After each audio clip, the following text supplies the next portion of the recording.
The Ministry of Education says the no-grantor policy recently commissioned by the Student Loan Trust Fund will serve as a long-term solution to the difficulty of university students to pay up their fees.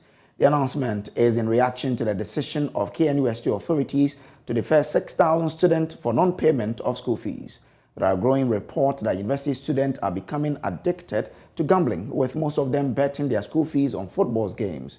A former student of the University of Ghana, Supreme Petras Anab, shared his experience with MFA Apau on the probe last night.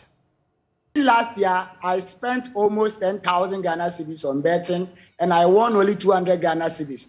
And I realized that this is a way for the white man just to make me poor and the entire African youth to be poor. So I just have to stop. And that was last 2 weeks. Is it that you were just not lucky? Because 10,000, you only got 200 cedis. That's serious. So you've stopped? Yes, last 2 weeks I stopped betting. Just last 2 weeks. After how many years? Let me say 8 years. 8 years. And throughout the 8 years, you would say that you bet what, up to 10,000 or more? No. The 10,000 is just last year. With my calculations, last year. So if I'm to combine 8 years, the monies I've spent, it will be more than the GDP of Ghana.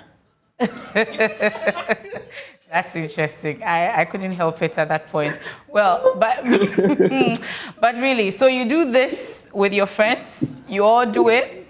Is it on every game? What exactly do you do?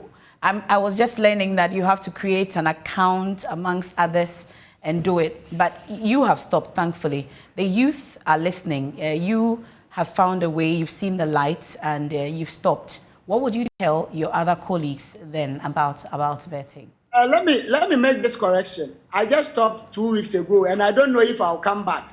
We pray for you that you don't. Is it it's addictive? It's addictive in the sense that the first time you bet, when you win, you think it's an easy way of getting money.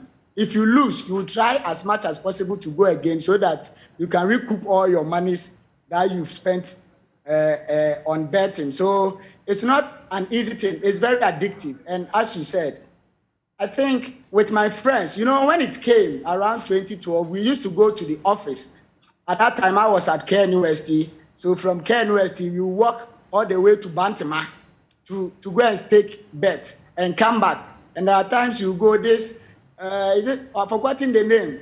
There is one, the moment you stake, I think it takes only 2 minutes to get your results. And you will be there, you spend almost 500 Ghana, and you have to walk from Bantama to KNUST.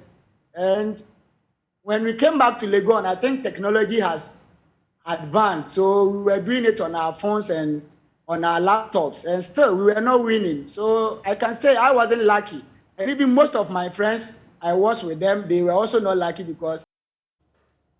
Interesting account there. Now, in a bid to tackle the challenge, the SRC says it is liaising with the Student Loan Trust Fund to help students pay up their fees. SRC President Michael Abua says a reorientation seminar will be organized to reverse the worrying trend. We could do as the SRC two very cooperative efforts to have seminars that will educate students on that. And the SRC has and will be willing to do those things. And I must say, MFA, that the SRC has put in a lot of interventions when it comes to this, especially please price of the students regards to extensions. The university has been gracious to accept few of them. And with regards to this particular intervention, the university in a 30 minutes meeting with the government together with the SRC was be able to conclude that the 1 month is used to absorb the areas of fees, and we will continue to have that cooperative and serene environment that we've had from January. Thank you.